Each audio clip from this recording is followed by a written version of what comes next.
നമുക്കൊരിക്കലും നടക്കാനാവില്ലെന്ന് ഡോക്ടർമാർ പറയുന്ന അവസ്ഥയിൽ നിന്ന് ലോകത്തിലെ ഏറ്റവും വേഗതയേറിയ സ്ത്രീയായി വിൽമ റുഡോൾഫ് മാറി.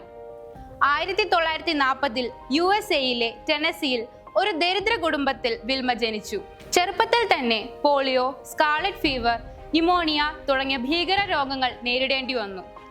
ഇടതുകാൽ വളഞ്ഞുപോയ അവൾ സ്പെഷ്യൽ ഷൂസും ലെഗ് ബ്രേസസും ഉപയോഗിച്ച് ഒരുപാട് വർഷം ജീവിച്ചു.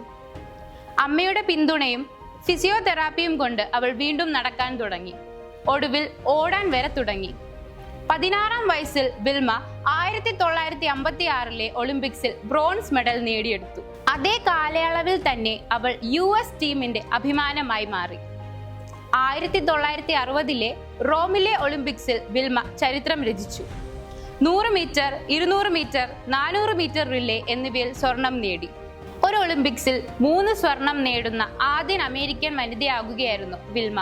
വിൽമയുടെ വിജയം മാത്രമല്ല, അതിലേക്ക് എത്തിച്ചേരാൻ വേണ്ടി അവൾ നടത്തിയ ആത്മസമർപ്പണവും വിശ്വാസവുമാണ് നാം കണക്കിലെടുക്കേണ്ടത്.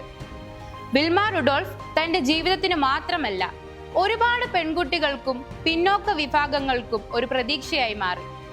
അവളുടെ നേട്ടങ്ങൾ ഒളിമ്പിക് സ്റ്റേഡിയത്തിൽ മാത്രം ഒതുങ്ങിയിരുന്നില്ല.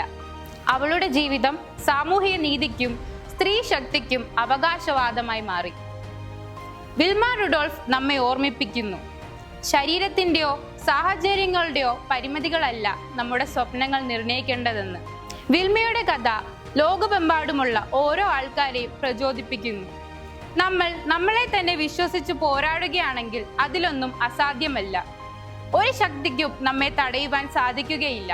1994 നവംബർ 12 ലോകത്തോട് വിട പറഞ്ഞ വിൽമ റുഡോൾഫ് ജീവിത വിജയം കൊതിക്കുന്ന മുഴുവൻ മനുഷ്യർക്കും ഇന്നും പ്രചോദനമാണ്.